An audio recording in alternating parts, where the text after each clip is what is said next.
All right. So I'm here with Jaleesa. I don't know if Hi. y'all recognize and know her, but she just won something super amazing. So we'll give her a brief introduction and then she's going to let us know more about her. She's born and raised in Spanish Harlem. Big up Harlem. You know Yeah. how we do.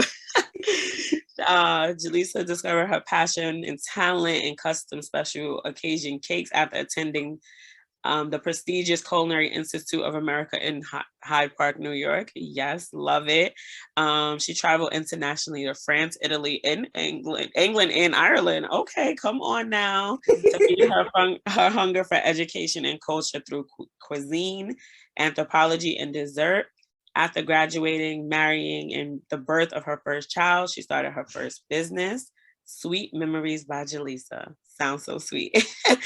As a stay-at-home mom in hopes of bonding with her son and exposing him to her passion. In November 2020, Jaleesa and her husband opened their first storefront bakery, Mo and J Pastries, that the two started in 2016. Shortly after the birth of her second child in 2021, she's doing all of the things. She became the award-winning pastry chef as she went on to compete on the Food Network's Spring Baking Championship and won her with her jaw-dropping flavors, intricate cake designs, and skills. She was unmatched. I watched. She did things. Girl, you're too kind. Anything else you wanted to share about yourself that I didn't hit there in that introduction? Girl, that is the general spiel. Like, that's it. So we watch a show, we see it air, and then we get a little bit of backstory while we're watching. We found out you have two children. Mm-hmm. One of your children was like 2 months at the time when they asked you, a few weeks old at the time. Yeah, when they approached me to do the competition, she was 8 weeks old. Yeah, when they first approached me, yeah. So you're like, okay. I said no. That's what I said. I was like, no, absolutely not. This is not the right time. Right. I was like, nah. I went to my husband, Mo, and I was like, oh, look, check this out. Like, whatever. And I was like, what you think? I was like, laughing. I was like, what you think? He was like, yo, you should do it. I was like, what's up with this baby though? Like, what we gonna do with this baby? There's a family here. Like, right. But no, Mo was the one that pushed me into the show. Like, he was the one that he was like, listen, if all things aside, the baby wasn't a problem, the bakery wasn't a problem, everything was a perfect world, would you even want to do something like this? And I was like, nah, that'd be dope. I've been tweeting for lifetime going Food Network. Even if I don't win, I go home the first episode. I'm like, nah, like that's an opportunity. So he was like, we'll figure it out. That's it. We'll figure it out. Don't say less. Send Mo hearts and big up supportive partners, because listen, it takes a village. And Mo was willing to be like, I got this. I'm a part of the team. And we're going to bring some more people in, because I know that wasn't easy. And from what I'm hearing, you were also a lactating parent. So you were breastfeeding during this time. It was, I was, So both my kids are breastfed. Still breastfeeding my second born. She just hit 1. But at the time, I was breastfeeding. And so on the show, I remember one of the things I told the producers when they were trying to figure out like contestants who they wanted to come on the show, I told them, I said, okay, just so everyone's aware, I am a new mom. So I have milk. Even if I don't want to have milk, I have milk right now. So I'm like, I need to figure out pumping. So I'm like, if the show is not conducive to women or people to pump, I need to know, because then I won't do it, because my utmost important thing was my daughter. So I said, if I can't pump the milk out and I can't somehow ship it to her, because it was in Tennessee, the show. So it was far from Jersey. Yeah, so I had to figure out, like, how am I going to figure out pumping around the schedule of, like, the bakes and the interviews or whatever? Is it conducive for that, And then once they told me, like, oh, yeah, we had pumping moms on the show before, it's not a problem. I was like, oh, then we cool. Like, everything's fine. I just want to make sure it was, it was doable. But yeah, they were absolutely very accommodating. I had 0 problems with pumping. I had a nice clean room every time. I had a refrigerator. Everything was fine. So, I ended up shipping my milk every 5 days. I was shipping milk to New Jersey. None of the milk ever got damaged. Everything came perfectly fine. So it wasn't even a thing. It just went so smoothly with the pumping. So I was very happy with how that went. Yeah. It's beautiful to still be able to chase your dreams and provide your family, but specifically your baby, with the things that she needed at that time, and keeping that supply up. Like, you did that. Like, that's but it was, let me tell you though, it wasn't like, there was a lot of prep prior to that. So my friend Chris, she was my doula when I had my daughter. She was the one that gave me the advice about if you're going to go and do this show, you should try pumping before. So that way, if anything happens to the milk that's shipped to her, she already has backup in the freezer. So my thing is, because she was my second born, I had oversupply. So I already had some milk in the freezer to begin with, but not a lot. You know what I mean? So she was like, if I were you, I would keep pumping. Like after feeding her, obviously, pump what you can is start making up a little bit of stock. So that way she has milk when you're gone. And if anything is damaged, the milk, she still has milk. It won't be, a lot, but she'll have something. So thanks to her advice, I think I pumped 2/3 of the amount that I needed just to be there the full amount of time. Yeah. So all I had to do in theory was pump 1/3 and now she would have enough milk until I got back if I were to get to the end. So I was like, okay, that's less pressure, in my head, less anxiety. So, okay, that's doable. Because I'm thinking like with stress, it's going to go down your milk supply. So I'm thinking like, well, if I don't make enough milk, like, I was like really scared, but I prepped for that. So thank God for that. You know what I mean? Yeah. Oh, and how long did you have to be away from your family for this? See, that I can't answer. I can't tell you how long the show took to film, but it was weeks long. It was weeks that I was gone. Yeah. Okay, perfect. I did want to give you a shout out sidebar before I forget. Lipstick was on point the whole time. I was the people that was standing for the lipstick, and you wore some really cute clothes. So of course the avocado shirt I was obsessed with. That's a story for that. You could trademark something similar. That I wanted to mention. That's hilarious. Yeah, it was Heroin by MAC, the lipstick. Every Black girl knows that shade. Yes, it looked different on you. It looked different on TV because I have that, and then mine don't give that. Yours was giving something different. It could be the lighting. Okay, so I know with the breastfeeding that was a whole situation, but then you have another baby, and it's still tender stages. You were a stay-at-home mom, and then he only witnessed you into like entrepreneurship. You've never had to like really daycare and work in that type of situation. So how was that? So that was interesting. So we actually didn't get daycare until last month. So that was, because of COVID just took everything. My son was in daycare prior to COVID. Okay. So up until he was from ages of 1 to 2, he was in daycare. And then COVID happened when he turned 2. And then ever since then, he was home until a month ago. And now he's 4. So he spent most of his life being home. He only spent a year really in childcare, but that was hard. But my thing is too, is like, it was still a benefit. I was very fortunate that even though I couldn't really afford childcare. That's expensive. But like, I was really fortunate that I was one of those people during COVID that I can have my kid with me in work.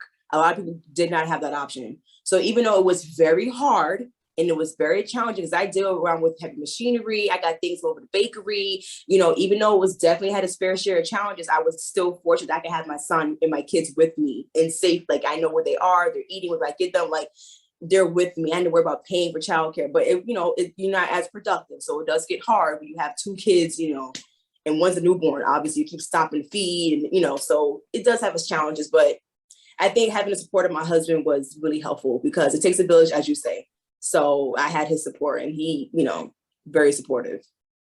That's wonderful. I'm glad for that, because I was just like, I think every time I saw you in the competition, I was just worried about so many things. I was thinking about just that postpartum period in general. Girl, people, let me tell you something about this postpartum thing. Unless you've had a child, I feel like people think you're lying and you're joking when you talk about the fourth trimester. It is real. And people want to sit there and, you're making excuses. You think just because you gave birth, the pregnancy is done? Just out of nowhere, everything goes back to normal just the next day? Absolutely not. If you think about it, when I went on to do the competition, I was in the middle of maternity leave, in the middle of trying to heal from having my child, and I hop on a plane hundreds of miles away to go do this competition. And I'm pumping the whole time, in between baking, in between interviews, in between sleeping, every 2 to 3 hours, getting up, setting my alarm. Like, I never had a full night of sleep because I was pumping. But that whole 4th trimester fog was real. I get there and I was just like, first of all, I didn't know how the competition would be in terms of the contestants. So when I saw the first week or two, or first day or two, when I saw how super talented everybody was, professional. Everybody was like, oh damn. Like, I was just like, damn, girl, like, you really gotta figure this out, because it was very, very foggy the first, like, it was a wow. Then of course, you know, you're fighting just the confidence, you know, in your head. So it was just, there was so much going on. It was I still to this day cannot believe I got to the end with how I was day one in the competition and how I was the last day. Very different me's. You know what I mean? How I am now, 9 months after the filming, I'm a very different me. So it's always very hard watching the show. I'm like, you know, I'm not even that same person who was there when I was during the filming, and I'm watching it now in the springtime. I'm like, I wasn't even the same person then. And it's so hard watching it, because I'm like, I'm looking at me and I'm like, damn, girl, like, I wish you had more confidence in yourself. I wish you, you know, believe more in yourself. But I'm just watching it and I see all the negatives, obviously. But it's just like, I had to be, you know, gentle with myself and remember, like, what you were going through. You, not a lot of people can go through that. And you did it somehow. Be proud. You know what I mean? What if I went into that competition, different headspace? I probably would have gotten the same end result. So be proud of what you had to go through to get to the end. Accept every single part of this process. So I had to be a lot of gentle, you know, talking to myself. But like, yeah, that whole, you know, fourth trimester fog, that is not a joke. That is so real. It was so hard just to fight that in my head. And I feel like no one really understood that.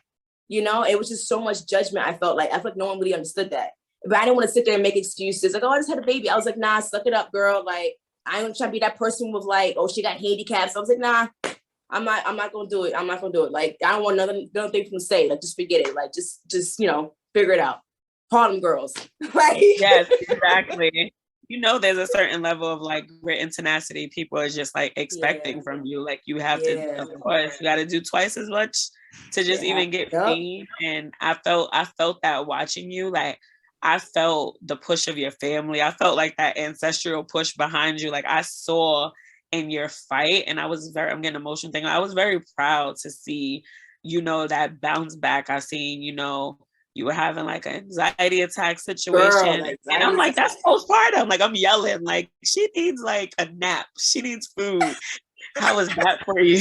Like, I was like legit, like, let me be your postpartum doula, like on set. Like, I was feeling it before you through the TV. And how was those moments? Like you said, you were going through these things and people weren't treating you bad for it, but they weren't really taking heed to the extent that this was affecting. Be clear, wasn't all the contestants knew I was pumping. That was not a secret. Everyone knew I was pumping. I'm talking about some of the reaction from like random viewers, clearly. So it was just like, people didn't understand the backstory. The contestants were all very nice. No one gave me any problems at all. Everyone was very, very nice.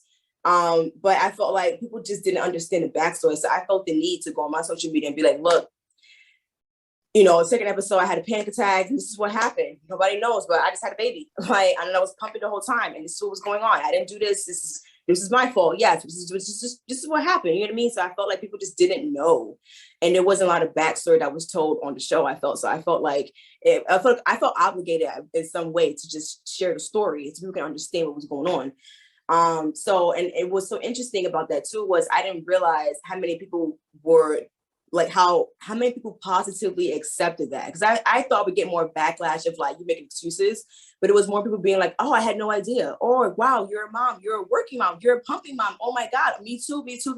I was like, oh, wow. And I got all these messages of just like people thanking me and being happy and the vulnerability and understanding what I was going through. And I was like, wow, all this support that I was not expecting. So it ended up being better than I thought. But shout out to Cartier Brown, the judge. She was amazing. She got me through that panic attack, and she saw with some anxiety too. She knows exactly what that's like. She knew exactly how to talk me down.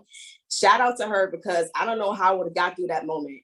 The other judges, I felt like they were trying to help, but it was overwhelming. You know what I mean? I mean, I didn't even know what was going. Everything happened so fast. You know, so I was just like, what is going on? But shout out to her, because if you needed to show, you know, humanity for a second, it was her. And she was just being like, you know what, we all human. She needs help. Let me just try to help this out. And it was just like, I'm so happy she was there. You know what I mean? So shout out to Cartier.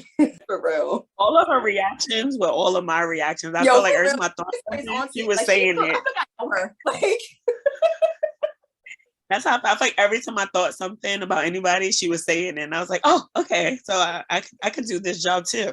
Cause I felt I was like, oh yeah, I felt that way too. Like she was very comforting to watch also. And I'm glad that you had that support because as you know, there's so much stuff going on in the world and everywhere. And we need kindness. We need support from each We other. need some more compassion in this world, man. There's so much negativity and nastiness in this world. It don't take nothing to be kind, you know? So yeah, absolutely. We need some more compassion in this world. Yes. Yeah. So you touched a little bit on watching the show air and being like, you know, having some pointers for yourself, even on social media. Not necessarily is there anything you would change, but like you said, giving yourself that extra confidence. Is there anything else that you would add to your experience there, if you could? Honestly, I don't think I would change much.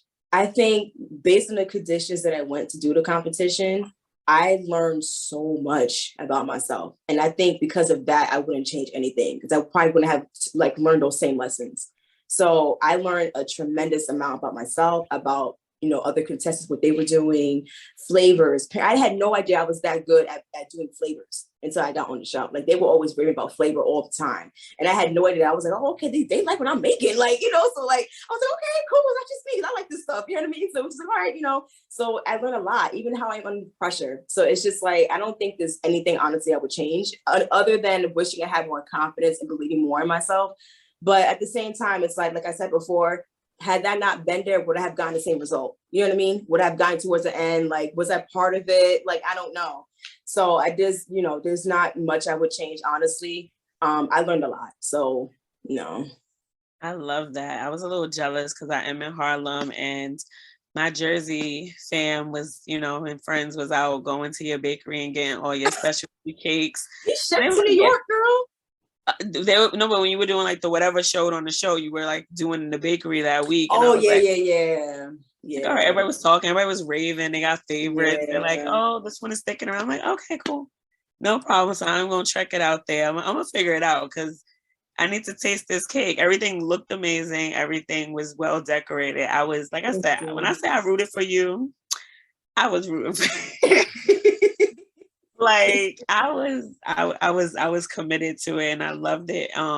So when I was telling everybody from the Chocolate Milk Cafe fam that, you know, I was going to do an interview with you and we were going to talk, of course, touching on lactation and postpartum.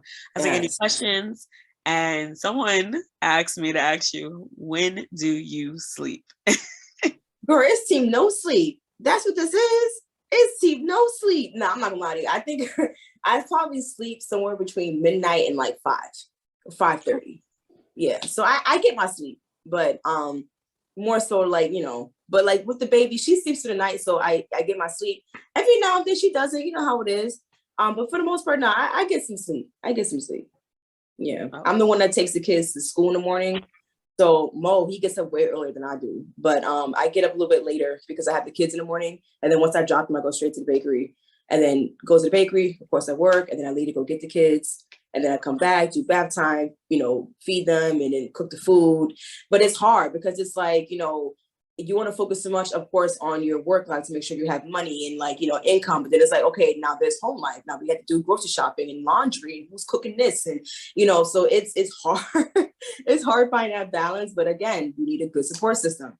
You know what I mean? And it's just one thing that I think I probably took for granted was how much support and love I have from my husband. I didn't realize just how significant. And I wish I showed a lot more appreciation for him because I didn't realize just how much support I got from him to be able to do this competition. And so even like breastfeeding my journey, he's 100% supportive of it. You know, he's not like, we're going to stop breastfeeding. You know what I mean? He's so like, oh, okay, you're breastfeeding, like, whatever. Like, it's not like, you know, it's a second kid now. It's like, whatever. Like, you know, just used to this now. But it's like, I hope people have the same support that I give my husband because he is nothing but supportive. And I could not do anything, like everything without him. Like, so it's just, I didn't realize how important support was until I started having kids. So, and knowing that I have a great support person, like that makes a world of a difference because when you don't have somebody in your corner who's doubting you, you have all that negativity in your head, it'll just like I swear, like it just makes everything a lot worse and much harder. So having him, I swear, like, I hope everybody gets support like that, because like this man is amazing. I definitely see it. And like I think your dynamic is a little different because you guys work together, you own this business together. Yeah. So it's like you're together all day. Girl, all damn day. It's like the argument from the house continues. Whatever's going on at the house, the grocery list from the house, whatever we do it our was. best to leave it though. You know what I mean? Like we do our best. My thing is like I met my husband working, so I'm used to being in that environment with him. So I think that's why it works. But like, yeah, man, it's just like we do our best to leave work at work. We may talk about some things at home regarding work, of course, but like we don't like bring like work arguments home. It kind of just stays there and bring it back up tomorrow morning. Like that was definitely your mistake. That was your mistake. We're not like, yeah, can you fix this from yesterday because it's still not working? Like oh my goodness. I actually met my husband. We worked together for a while too. So I felt that vibe. Like everything just kind of is one big day. Like nothing ends and picks back up. It just keeps on going. And that can have challenge. It can be very positive and then very challenging at the same time. More positive. I thank God that we have Mondays off in the bakery. That's our only day to like be us. You know what I mean? Like there's no work. We're gonna hang out, get some nice food. We gonna kiki. We gonna gossip. We'll do whatever. But it's just like we need that day off. You know what I mean? At first we were using that day off to like catch up in the bakery, and I was like, nah, we got to use that day off for us. Like we need time for us. Like yes, we're married. Yes, we have kids, but like, when do we act like a married couple? Because we're always acting like partners during the day. And then at night, it's like, we're married. Yeah, but then it's like, we're all so tired. And like, you barely see each other. You're sleeping. And this person's cooking. You're doing this while I'm doing that. It's like, when do we come together? We need our Mondays for us. You know what I mean? So like Mondays is when we recuperate. And that's our day. I get so excited every Monday when it comes. So I'm like, yes, the kids are in school. Mommy and daddy have alone time. We get to hang out. Like I look so forward to our Mondays.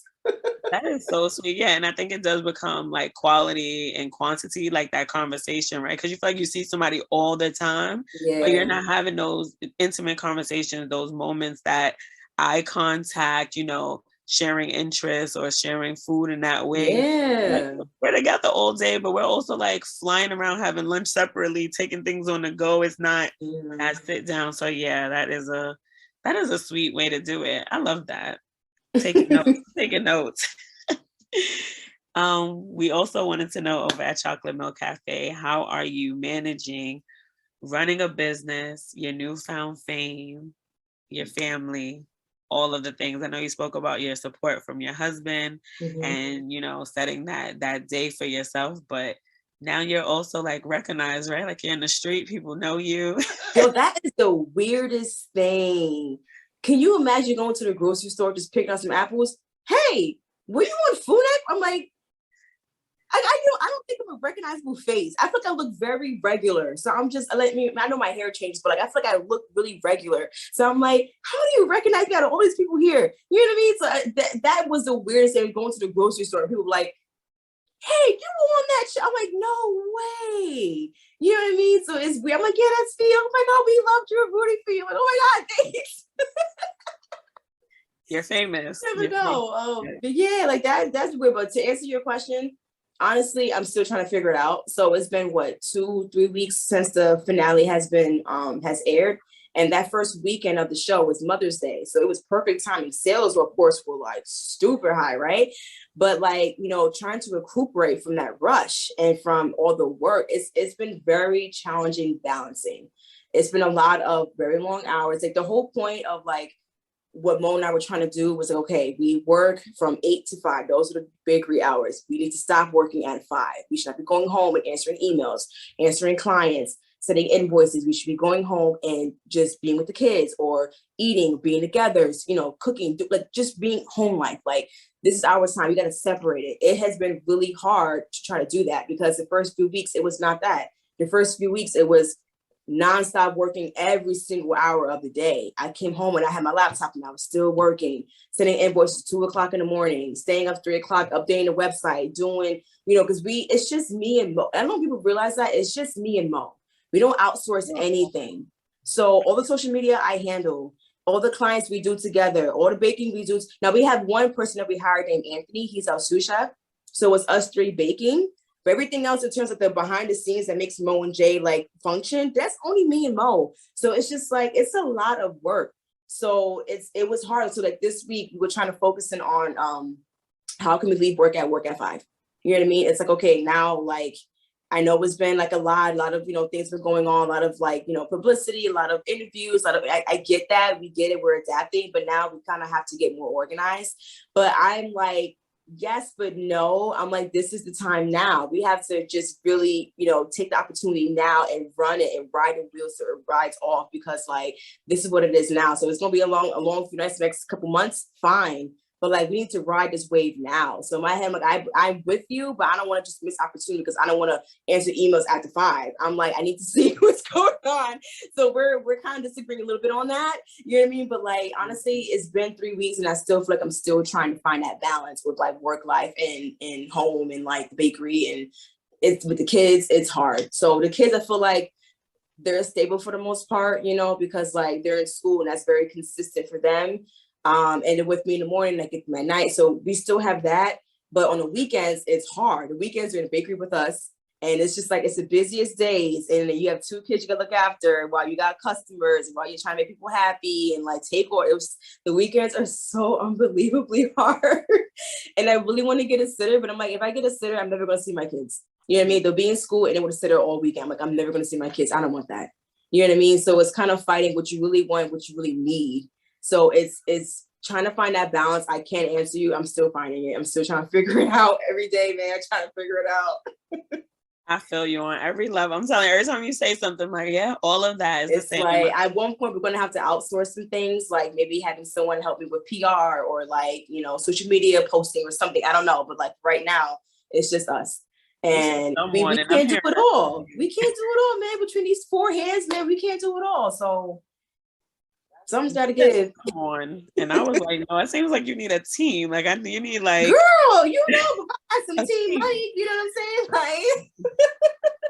some returns, make them with some... Yeah, people are just like, oh, but you got the money. It's like, I didn't get the money yet. You know what I mean? That thing's still in the mail. Like, I didn't get that money, but that's pre-tax. Come on now. And we weren't looking to look. We weren't looking to spend that on, you know, an assistant or a team. Like we were looking. Yeah, I was trying to reinvest into the bakery to like have more fruition. So I'm like, you know, I could just go spend it on lobster dinners or like, you know, a new fur coat. Like, nah, like I got responsibility. I got bills. Like you are so hard, love. You said a fur coat.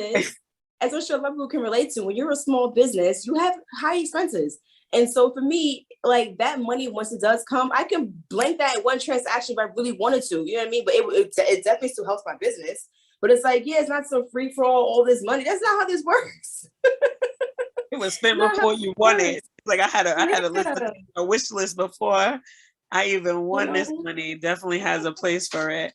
I mean, of course I want to treat myself. Don't get me wrong, girl. It's spa day or 2. Okay, but I want to treat myself. I'm tired. Like my feet hurt. Like what? Please do. You worked hard. You know, I want to at least enjoy a little bit of it. But honestly, I have to be the responsible adult and just reinvest it into the business because that's where we can make our money. You know what I mean? So like, you got to bet on yourself. So I have to reinvest it. You think about a Harlem location? Just asking for a friend. Someone asked me about that. To be determined.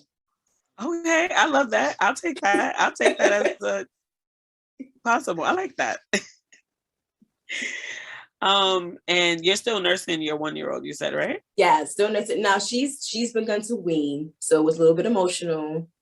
So we're only nursing twice a day now. She's 13 months, and I can't. My son went 2 years. That's why I'm like so shocked by her. I'm like, what? But I think, you know, different kids, different times, different stress levels, a lot of different factors. I'm like, you know what? I'm not surprised. I'm just glad she got to 1. Honest to God, you know what I mean? So I'm like, you know what?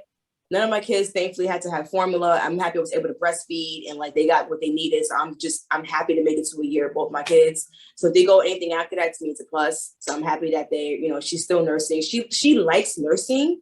I could tell she likes it. She just doesn't, like, I don't know. She doesn't want to stay on long enough to like, I don't know. It's weird. Like my pump output's a joke now. So I'm like, it's not worth pumping anymore. So I'm like, all right, we'll just nurse. And when she gets up, we'll nurse, she goes to bed. I'll nurse whenever I have her on the weekends, we'll nurse. But I'm like, that's just it. You know what I mean? So I'm not pumping anymore, but we do still nurse, you know.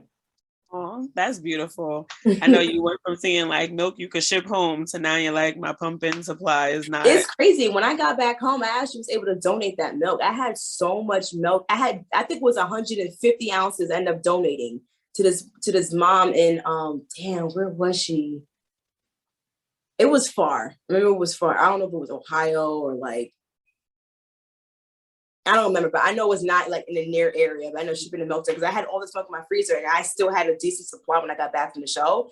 Because it didn't really drop much, ironically. It dropped a little bit, my output when I was there, but like not much more that I can continue on without a problem when I got back.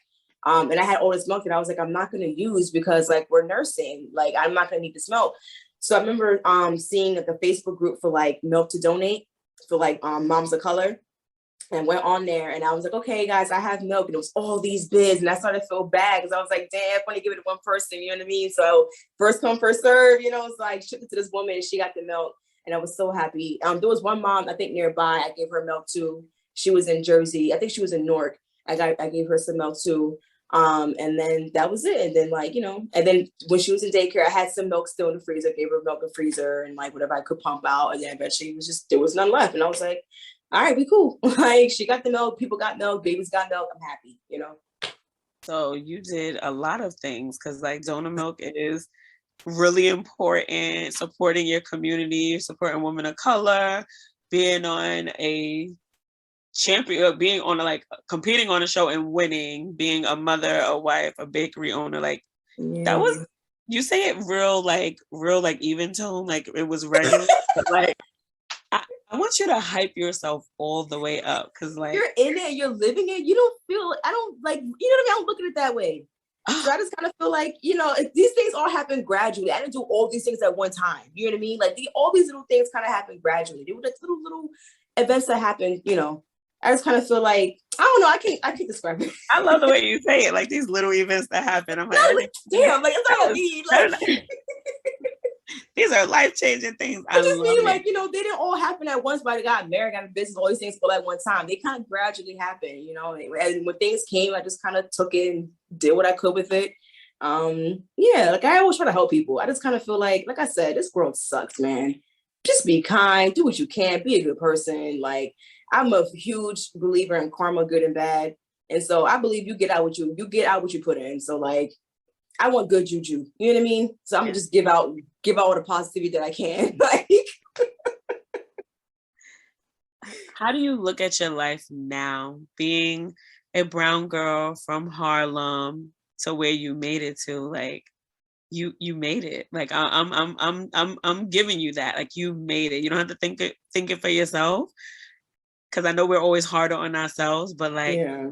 How do you feel like how your life panned out? Like, can you believe it? You know what's interesting?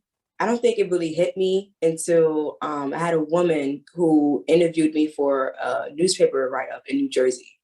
And she was asking me about like my upbringing around food and like, you know, what are some things you haven't had before that you were exposed to in culinary school, which you didn't have when you were probably growing up. And I was telling her some things that seemed, you know, like a big deal to me. And she was just like, wow, these are like basic things that you didn't have. And I didn't think that they were significant. And it didn't hit me like based on how my life started and where I am now, how amazing that was. It didn't hit me till I was telling her these stories. And I was like, you know, I always feel like people who have adversity, it kind of makes a person sometimes. Mm-hmm. And so, you know, growing up in Harlem in the 90s, it was not Harlem how it is today. You know what I mean? And so like, it was definitely a rougher time. And just seeing how I was so desensitized to that because I grew up in it, you know, I think that's the norm and like, this is just how life was, whatever. And then like you go to culinary school and then you exposed to a complete different world of people. And then you start working different jobs and meeting more different types of people and how they grow up. And you're just like, wow, like, so when I look back at it now, I'm just extremely proud of myself. I felt like nothing I got was not worked hard for. I worked hard for every damn thing I ever gotten. And there was never a handout. There was never some, here you go, freebie. It was like, I had to work hard for everything. And I'll be damned for someone to tell me separately. And I'm just so proud because you know, I kind of feel like like I said before, you have to put that work in, and you get out what you put in. And I kind of feel like I gave everything I felt like I believed in, and I feel like it came back to me. And you know, I'm proud. I'm extremely proud of what you know was come from everything. Even my mom, like shout out to my mom. You know what I mean? She was a single mother. I mean, it's a story we all hear very often, but like shout out to my mom. Like she needs to hear this. Like shout out to Right. my mom. Yes, definitely. Oh, I You love that. know, Yeah. Everything you're it's saying, just I'm like telling you, I it's really, emotional thinking about it, because it's like I never thought I would have the things that I have now. It's just seeing how things were, you know, and like it's just my mom. I swear to God, like she had a path, she had a vision for me and my brother. And her biggest thing was education. She was like, you got to get out of here. You got to learn something. You got to get skills. You got to make something of yourself. Get out of here. Do better. You know, and I didn't understand why what we had wasn't good. It was like, well, what's better than this? Like, why is this not good? You know what I mean? Like, this is great. Like, we're all together, we're a family. Like, you know, and then you don't realize until you start to meet people and you start to travel, and you start to learn about people in different circumstances, and you learn about, oh, I see what she means now. And it couldn't have been without her. I got my education, and that was everything. You know, it opened doors for me. It was hard because it was expensive, okay, but it was definitely a challenge that was worth it, and a sacrifice that was worth it. So without my mom, I couldn't have gotten here. You know, she set that path. She bought me that easy bake oven that when I was like 8. You know what I mean? Like, shout out to my mom, yo, easy bake oven. Like, that's what it was right there. She believed in me. Easy Bake Oven had me feeding my cousins. You Okay, I know, didn't the little like plastic them. little cookies. Like, yo, they were eating that thing up though. My brother was eating them little cookies up. Like, I they didn't gave even me like my food cousins, and I was like, let me make y'all a cake. I'm about to make y'all a chocolate cake. in this microwave, just light bulb oven. Go ahead. Like, The yeah, I don't good eat that like old soup. days. Like, you You gotta know where you came from, Jaleesa. You gotta know where you came. That's your know, roots. okay, we came from light bulb ovens. Okay. Like, Yo, you started from the bottom, now you're here, you know okay? what I mean? Humble Now it's beginnings, French different. stove, right? Now it's French stove, right? Like now you on French stoves. You started from the easy bake. Now I we love got it. double ovens. Listen, what? Because you can see through it. Let me find out. I love it. Oh my goodness. God. Great talking to you. The conversation was great. I just wanted to know, was there anything else that you wanted to share, whether it be about your motherhood journey, your lactating journey, the championship, anything? Was there anything that you wanted to I just want to say something real quick to all the working moms, especially all the pumping moms. I have never exclusively pumped ever until the show. I pumped before, sure, but never exclusively. I do not know how y'all do that. I had to do it for X amount of weeks, and that was it. And I went back to my normal nursing life with breastfeeding, you know, chest feeding, and that was it. Shout out to all the pumping moms. I do not know how y'all do that for so long. That was so challenging. And also too, I just want to say, you know, for people who are moms to think that you can't do something because you have to breastfeed or because it's going to hinder you, if you think that it's a handicap, it is a strength. So I just want people to know that you can do whatever you want. Breastfeeding does not stop you. Pumping does not stop you. You know, and I feel like this is a really great example. I went on to win a championship while pumping for 3 hours the entire time there. You know, and my daughter got her milk. My milk never got damaged, thank God. But it was just like it was a really big priority to me. It was a deal breaker. If I couldn't pump, I was not gonna go. But like I just want people to know that you absolutely can do it. But just side note, please make sure you hydrate and you eat because that's where I almost fainted. Okay, so make sure that y'all eat and that y'all drink enough. Because if you don't, you might have a problem. But all I'm saying is, as long as you eat, you drink, and you take care of yourself, it is no. You can absolutely do it. I know it's hard. I know it's hard, but you can do it. Absolutely. Don't let it stop you. Thank you for that. That's like the most, I feel like that was the most important soundbite here today. Like, we get so discouraged, we get so many don'ts, what we can't do. We Yeah. immediately from conception, from like the beginning of womanhood, we're taught what our life will be once we make certain choices. Yes. Some things we Yes. can push through. And like you said, with a village, we can make all of those things happen, right? We could be the Beyoncés and the Serena Williams, and we could be the Jaleesas. We can do it. And, you know, it's not always easy. But if we push through and you really put people in your corner, it doesn't have to be blood relatives. It doesn't have to be, the people, you grew up with. Find your tribe. And that's why I love Yes, find Chocolate your Milk tribe. Cafe. Because I was like, there's some spaces, some conversations I would have never had with just like my friends, right? Or just like my aunts or my cousins. But being in certain spaces where everyone's coming looking for the same thing, you see the people that are there for the things you're there for, you gravitate towards them. So always looking for community, always looking for that, that village and you make it. It's makeshift. It's not always going to be, grandma, mom, aunties. It's not going to always be that. And I love that. I Thank you. think that's what helped me for my breastfeeding journey. I feel like for a lot, as we all know, black women have a much harder time breastfeeding, having successful rates in breastfeeding, and there's so many reasons for that. And I know for me, one of the things that was harder for me was that I didn't have an example. My mom, unfortunately, was not able to breastfeed. But I understand it was very different time in the 90s. There were no lactation consultants, okay? Very different time in the 90s. So I kind of feel like she could have been, but she didn't have the resources, you know what I mean? She didn't have her mama, her auntie to tell, like no one did. So I kind of feel this is the exact example of why it's harder for Black women. We don't always have the example. And so I think because of groups like Chocolate Milk Cafe, Sisters Who Breastfeed, just Black moms who breastfeed, it's an example in the sisterhood and that support to show like, yo, you can do it. We're doing it. Here's examples. My son is soon, we're breastfeeding. My son is 3. I have a newborn. We had the tongue tie. We had all this support of things you didn't know, like, wow, it's actually doable. And I think it was because of finding that sisterhood, I was able to actually breastfeed both my children because I didn't have anybody. I'm the only person in my friends group that has kids. You know what I mean? So it was, I didn't have any friends to ask for help. You know what I mean? It was like, I had to figure this out. My husband, obviously he didn't have any kids. I'm his wife. So it's just like his first kids are our kids. So it's just like, he didn't know anything about it either. So it's just like, all right, well, I got to find a group, but I feel more comfortable around my people. So I'm like, let me go try to find, because our problems are unique. So I was like, let me go try to find, a Black breastfeeding group, a Black lactation consultant. Let me try to find these people because they understand. And I'm so glad I did. Honestly, like I'm my lactation consultant. I'm still in contact with her to this day. And from 2018, I'm still in contact with her to this day. And she's been amazing. She's like a light in my world. Shout out to Nastasha. Love you, girl. Shout out to my lactation consultant. But no, like I absolutely like support is everything. Even for me going on a show, I had support from the network to pump. You know what I mean? You need your support system. You have to find your tribe. Absolutely. I resonate with that so strongly. So strongly. Yes.